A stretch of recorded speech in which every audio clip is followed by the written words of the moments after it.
2024 বাংলাদেশের ইতিহাসে স্বর্ণাক্ষরে লেখা থাকবে।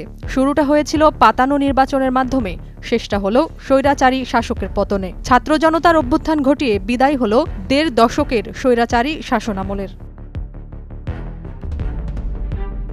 শেখ হাসিনার টানা ১৬ বছরের শাসনের অবসান ঘটে করুণ এক পরিণতির মাধ্যমে। ২২ জুলাই এক বক্তৃতায় শেখ হাসিনা পালানোর গুজব উড়িয়ে দিয়ে বলেন, শেখ হাসিনা পালায়নি, শেখ হাসিনা পালায় না। কিন্তু মাত্র ১৩ দিনের মাথায় ৫ আগস্ট দেশ ছেড়ে ভারতে পালিয়ে যান তিনি। ইতিহাস বলছে ২০২৪ সালে ফ্যাসিবাদের বিদায় হয়েছে।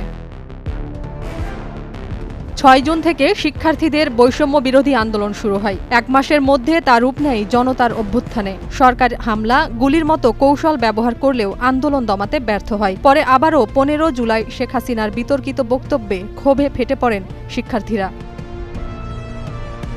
১৬ জুলাই পুলিশের গুলিতে রংপুরের আবু সাঈদের মৃত্যু আন্দোলনে নতুন মাত্রা যোগ করে। ১৭ জুলাই ঢাকা বিশ্ববিদ্যালয় বন্ধ ঘোষণা করেও পরিস্থিতি নিয়ন্ত্রণে আনতে পারেনি সরকার। এরপর বেসরকারি বিশ্ববিদ্যালয়ের শিক্ষার্থীরা আন্দোলনে যোগ দিয়ে তা আরও তীব্র করে তোলে।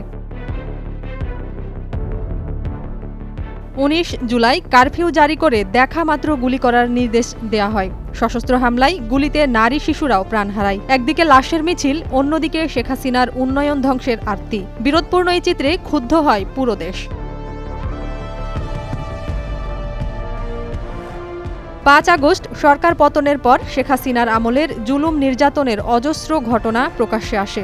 গুমের নির্দেশদাতা হিসেবে তার নাম উঠে আসে তদন্ত প্রতিবেদনে। সাধারণ মানুষসহ ছাত্র জনতার ভাষা বুঝতে ব্যর্থ হওয়ায় পতন ঘটেছে আওয়ামী লীগের। স্বৈরশাসকের পতনের পর অন্যান্য রাজনৈতিক দলগুলো স্বাচ্ছন্দ্যে তাদের রাজনৈতিক কার্যকলাপ করতে পারছে। ছাত্র জনতার অভূতপূর্ব এই অভ্যুত্থানে বাংলাদেশের স্বপ্নের নতুন সূচনা হয়েছে। ২০২৪ সালে বাংলাদেশকে বর্ষসেরা দেশ হিসেবে নির্বাচিত করেছে প্রভাবশালী ব্রিটিশ সাময়িকী দ্য ইকোনমিস্ট।